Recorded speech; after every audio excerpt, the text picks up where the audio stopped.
HarperCollins presents Money, A User's Guide by Laura Whateley. Read by Helen Keeley. Introduction. This is a little guide that I could have really done with 10 years ago, when I was 23 and fresh off a first Great Western into London, one of the world's most expensive cities, ready to start my first full-time job as the global economy crashed. Here, I address the things I wish I had known about money earlier. The younger you start saving, the more time your money has to grow, but was too embarrassed to ask. I assumed everybody else already had it nailed.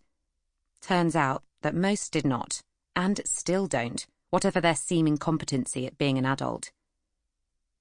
My aim is to make sense to those of you who write yourselves off as bad with money, the way I once did and often still do, as you stare down the barrel of your overdraft. It does not have to always be this way. Anyway, what does being bad with money even mean? Failing to check your bank balance regularly and not putting enough in a pension? Or putting so much in your pension that you haven't had a holiday since 2005? Who is to judge? Here is a secret. Everyone is bad with their money sometimes. Some people are just better at styling it out and not letting on. Some are rich enough that they can keep it well hidden. We are psychologically programmed to make poor financial decisions. There's a whole Nobel Prize-winning area of academia known as behavioral economics to describe how. And because no one likes talking about money, and no two people agree on what it is for, whether it is better to spend it or to save it, clue, there is no right answer, the myth that others know what they're doing is rarely exposed.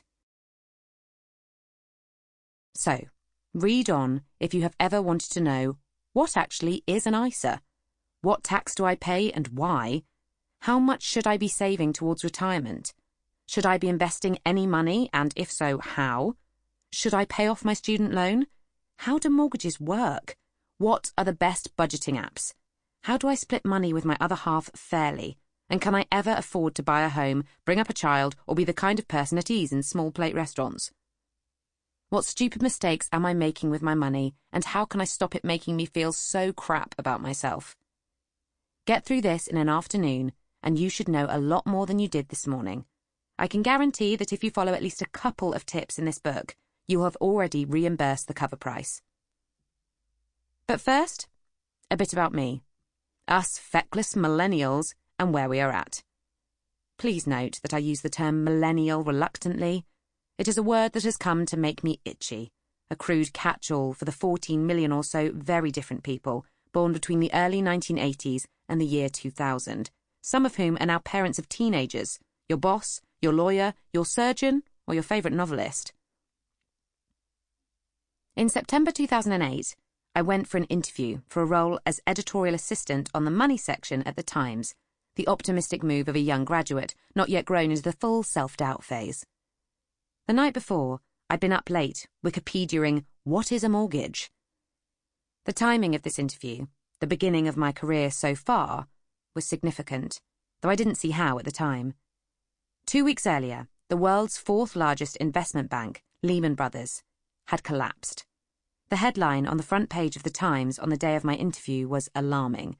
The Eye of the Storm, with a photograph of black clouds gathering over the White House.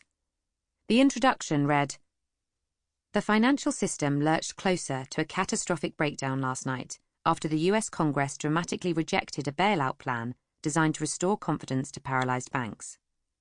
Wall Street suffered one of its worst days in history. In 24 hours, 5 banks across the West, including Britain's Bradford and Bingley, had to be rescued to avoid insolvency. The Dow Jones Industrial Average of shares dived almost 800 points, losing 7% of its value. It was the worst one-day points fall and the worst percentage fall since Black Monday in 1987. I had little understanding of what all this meant. Dow Jones Industrial Average, eh? Nor many of the increasingly panicked headlines that followed over the next few weeks. World takes fright. The scramble to sell. 2.7 trillion wiped off the global value of shares. Banks nationalised. Slump pushes jobless towards 2 million.